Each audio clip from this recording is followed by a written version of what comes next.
Alhamdulillah wa salatu wa salam ala rasulillahi wa ala alihi wa sahbihi ajma'in.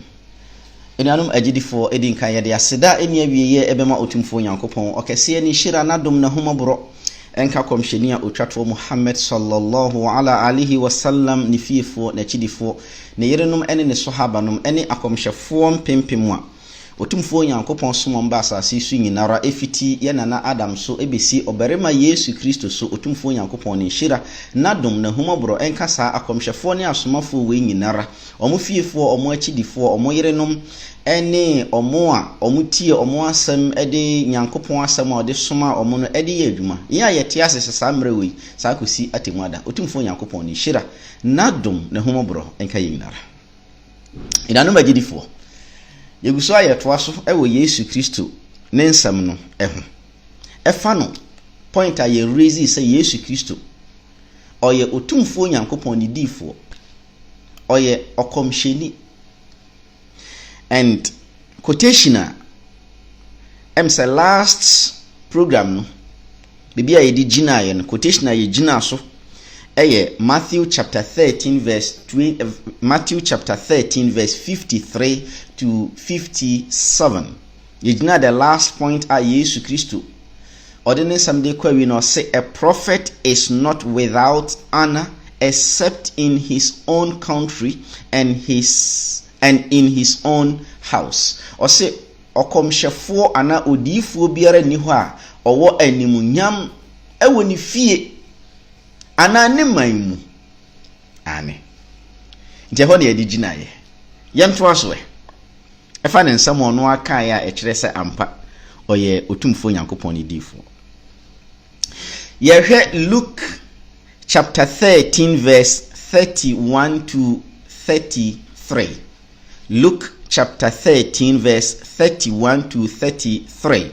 Or say, on that very day some Pharisees came saying to him, get out and depart from here, for Herod wants to kill you. Almost say Bible ne say na sada no, that is Yesu Kristo ekọ baabi a okaka otumfo Nyankopon asem ewo ho okobo nyame asem dawuru ewo ho na sada no Farisifo ni mu bi ebaaye no mbeka che ne se firi hako efiri se Herod ehwehwew akum. And he said to them, na Yesu Kristo ebua ese Farisifo ne say, go tell that fox, behold, I cast out demons and perform cures today and tomorrow, and the third day I shall be perfected. Yesu Kristo bua ese omo se, munko kankyere sa kraman no se, enne mi tutu ahombone na masa enyarewa ahodo na afei no echina ene eda etoso miensa no medi mindwumadie ebeko awieye. Nevertheless, nanso I must journey today and esese metoa so, tomorrow echina so esese metoa so, and the following day ene eda etoso miensa no eno so ana eda etoa so no esese me yeden metoa so. For it cannot be that a prophet or say, for it cannot be that a prophet should perish outside of Jerusalem. Or say metoa so akomindwuma so aye ehunahuna we ene nsam wi amoka chem se Herod epemi akumi no enya de beba me hu kra embo me hu kitikiti mpo se memfa madwuma no memfa nkwa wiye metoa so ende echina ene eda etoa so no efiri se komhyeni biara enni ho a obetumi aba awiye, that means obelusu ne nkwa obewu a enye Jerusalem oman no emu. Then Yesu pese ochira wa Yesu pese ochire so oye komhyeni. And Jerusalem, so it is the land of prophets.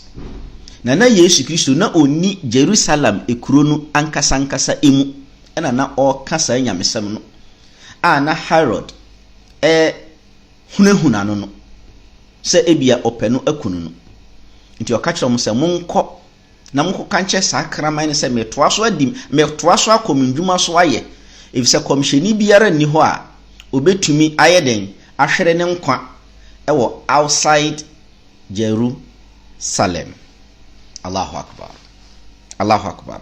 Nti wei nso ɛkyerɛ sɛ ampa Yesu Kristo ɔyɛ otumfuo Nyankopɔn ne diifoɔ.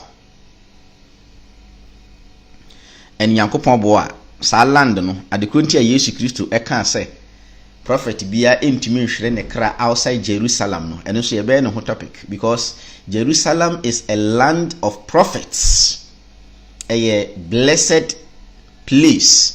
Nti na sɛ ɔhwɛ a Moses koroba bɛwu no ɔsrɛ otumfuo Nyankopɔn sɛ ma ɔnkɔwu ɛwɔ saa asase no ɛso. Yɛbɛka ho asɛm ɛno akyire. Afei yɛntoa so. Ensɛm a amanfuo binom a ɔmo wɔ hɔ ɛwɔ Yesu nabre so no ɔmo kaayɛ ɛda na di a ɛkyerɛ sɛ Yesu ɔyɛ otumfuo Nyankopɔn ne diifoɔ. Miridi ɛde afi Matthew chapter 21 verse 6 to 9 ɛwɔ paa. Sɛ wokae the story abra na Yesu Kristo ɔba bɛwura Jerusalem na sɛ wokae a ɛno ho asɛm di. Ɔse, so the disciples went and did as Jesus commanded them. Asuafoɔ no ɛkɔɔyɛ na ɔmo kɔyɛɛ sɛ deɛ Yesu ɛkyerɛkyerɛ ɔmo no anaasɛ ɔsoma ɔmo sɛ ɔmo nkɔyɛ ne pɛpɛɛpɛ. Ti na ɔbɛto aseɛ.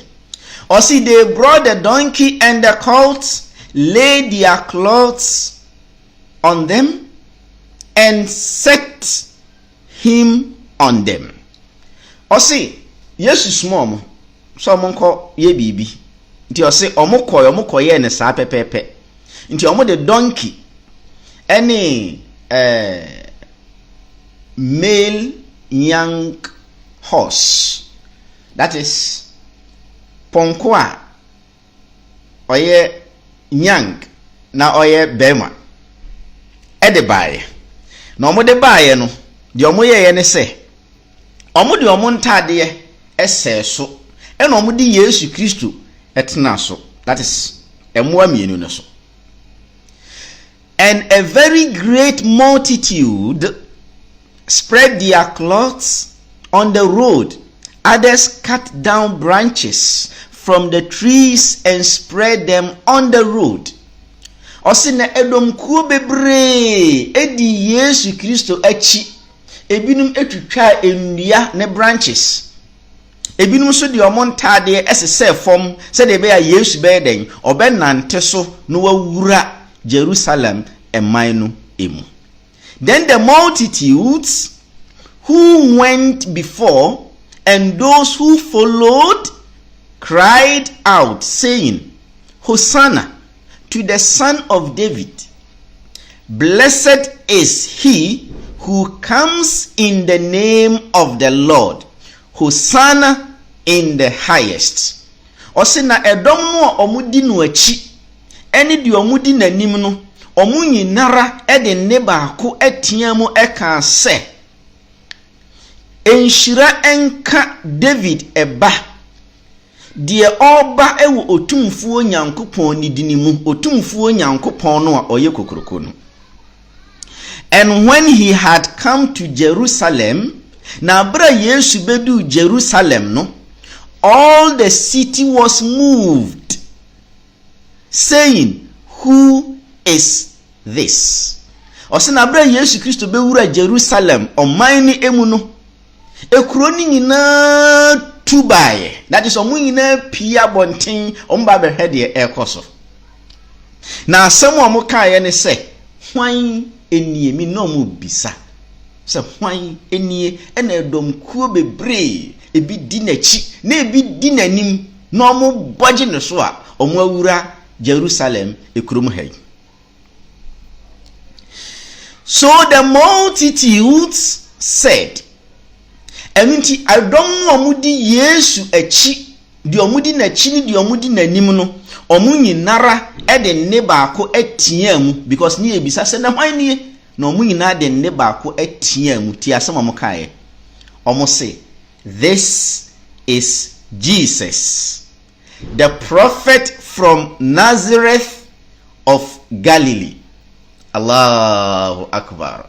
Asem dom le kae ne say we ni Yesu no komhyeni no a odifuo no a ofi Nazareth a ewo Galilee oman no emu no onini.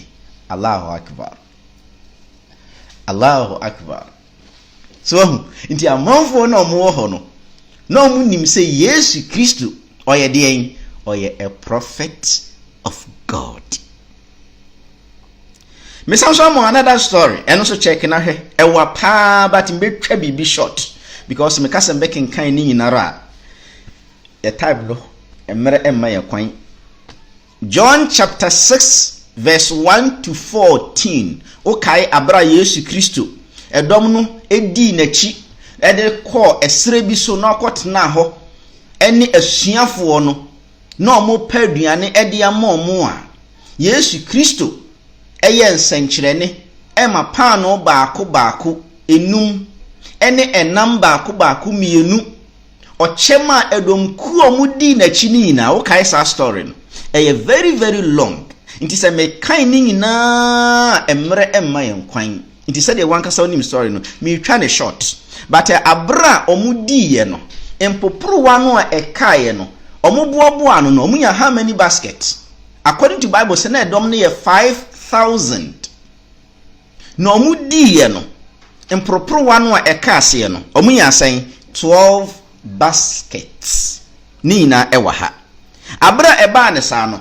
eyo mu nyina wanwan nti ma me read from 13 no 13 ne say therefore they gathered them up and filled 12 baskets with fragments of the 5 barley loaves which were left over by those who had eaten.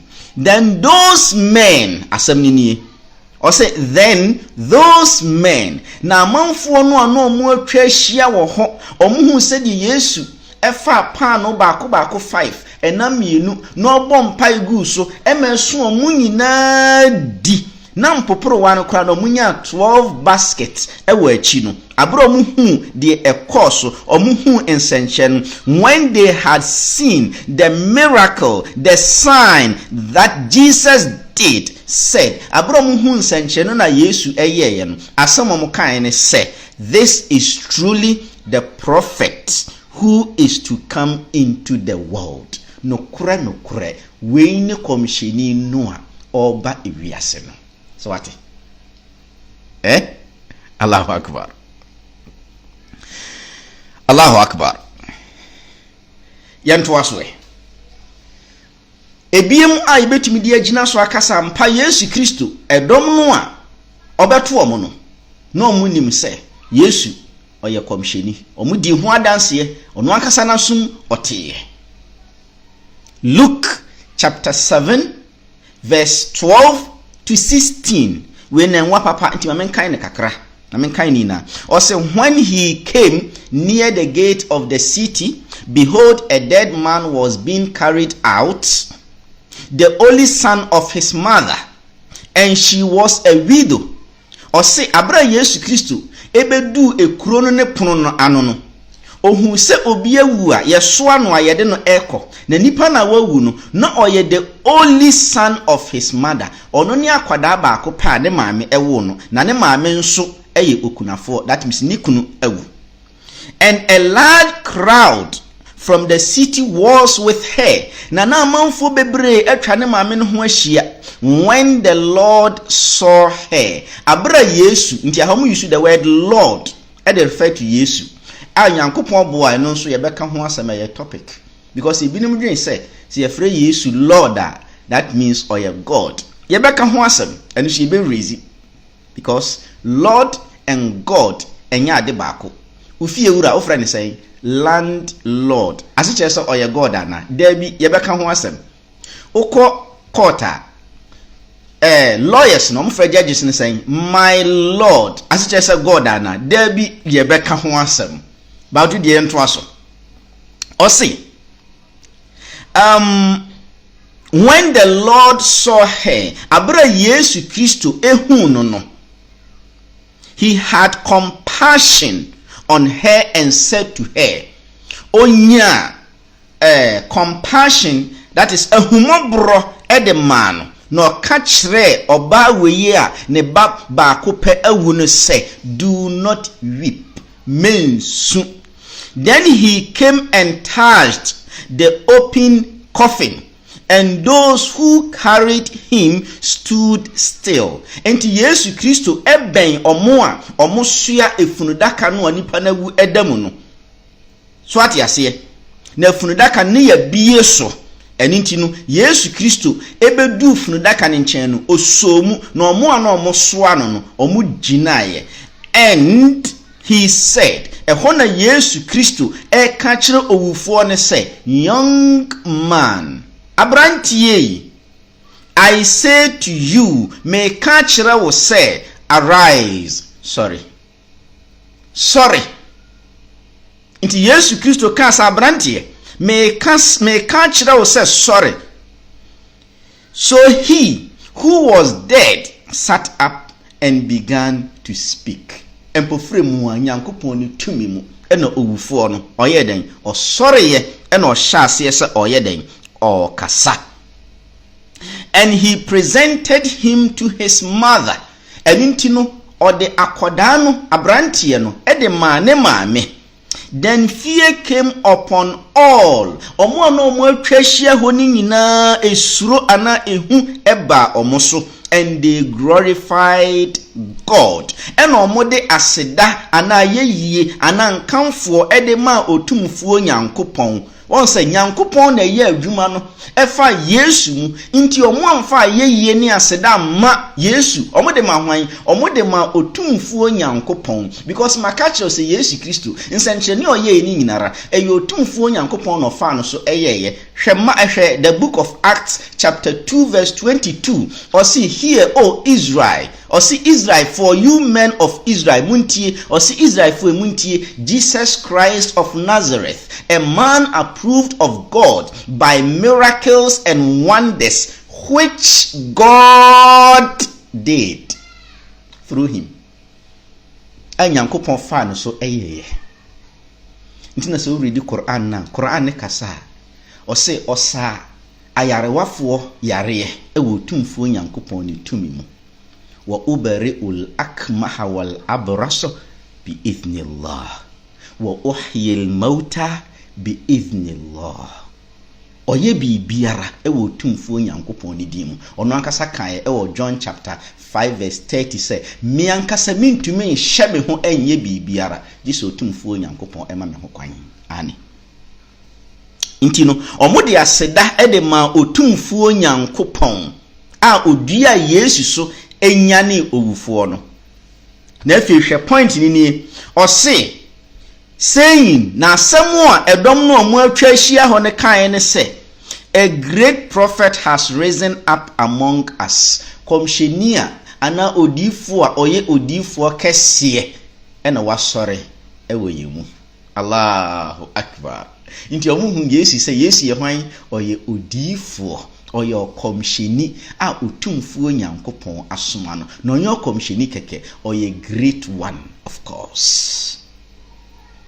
No mo sanso de to aso say God has visited his people. No otumfuo Nyankopon asanso abeden abesra ne nkrofo. Mini Nyankopon aye adom se wayi komsheni fufuro biem ewo yemu. Enuanom amutie me. Some kasa mbeko so a quotations in a dos video no so twa na etwa tab no so kwa da ekọ sanye sa yentumi nkyerɛkyerɛ mu nti wan kasa betumi afa Bible. Another one a ɛkyerɛ say Yesu Kristo ampa or a prophet. Read Matthew chapter 21 verse 42 to 46 koko si ase ho no ubun say no so edomkuo ni nyina so ate ase mamenkan we or see Jesus said to them, Yesu Kristo ka kyerɛ mo say, have you never read in the scriptures the stone which the builders rejected has become the chief cornerstone. Yesu Kristo buase omo se no ne asofo mpanyinifo ene oman ni mpanyinifo no ene farisifo na ahia ena omo sa abakwasam wei na oka kire omo se munhuye madwene emba so se aboba no a adansifuo no rejecte ye no sisi abeye aboba ye hia no yie pa abeye den the chief cornerstone. This was the Lord's doing we yotumfuo nyankopon nadwuma, and it is marvelous in your eyes we eye nwanwa ewo mani so. Therefore I say to you, enti nokura me ka kire mo say, the kingdom of God will be taken from you and given to a nation bearing the fruits of it. Nyankopon na hindie no ye beji afiri mu nsam e de akoma oman foforo a omode sa ahindie no ne homfa so e de be den e de beba, because omo be ye nkrofo a Nyankopon soma komhwefo no mu akuno, Nyankopon soma komhwefo no mu pena kuno mu chesi to otum Jesus Christ ka twom se otumfo Nyankopon be masa ahindie ne so afiri obeji afiri omo nsam na ode be ma oman foforo. Eno so point power ha ye beka ho asem later on. Bayan twaso or say, and whoever falls on this stone will be broken, but on whomever it falls it will grind him to powder. Malam weni na yantwaso yanko yani. Or say, now when the chief priests and Pharisees heard his parables, now bra asofo mpanyinfo ne farisifo no etie abakosam a Yesu Kristo emaye no kyerɛkyerɛ nsɛm we mu ɛkyerɛ mo no, they perceived that he was speaking of them. Omo hu sɛ Yesu Kristo ɔkasa ɛde afa omo ho. But when they sought to lay hands on him, enti omo person ko omo bɛkyere no omo ahwe no anaso omo aye ni bibi, enti omo person ko omo bɛkye no ɛwɔ hɔ. They fear the multitudes. Now musuro amanfo a no mo atwa hia ho edomkuo beberebe o mo atwa hia ho no adentia, because they took him for a prophet. If you say no mo nim say oye odifo wate no mo nim so oye hwan oye odifo. Allahu akbar.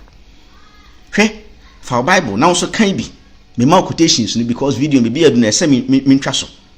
Read it. John chapter 9 verse 13 to 17. Ubehu ewo ho. Eno so saa. Omo kire say Yesu Kristo oye a prophet of God. Sanso read it. John chapter 4 verse 9 to 21. Oba no oba behia no obura no ho no. Ewo na oba no na oye Samaria ni no. Oba no ka kire ne say I perceive you are a prophet. Abra Yesu Kristo kan sem bebre kire no asema ka kire no say me tumi hu say wo ye komhini. Aninti no yefa video no emfansi ha na say open kire mu mo a any more quotations a kasa de afa say Yesu eye otumfo Nyankopon ni difo no a obetumi na insha Allah wa contact ye otumfo Nyankopon ohu yin amobo on share no kore ombo a mi ntumi fa no kore no emfa ye adwuma abrebiara. Nti second point no ya wie, Jesus is a prophet of God and he is also a messenger of God. Assalamu alaikum wa rahmatullahi wa barakatuh.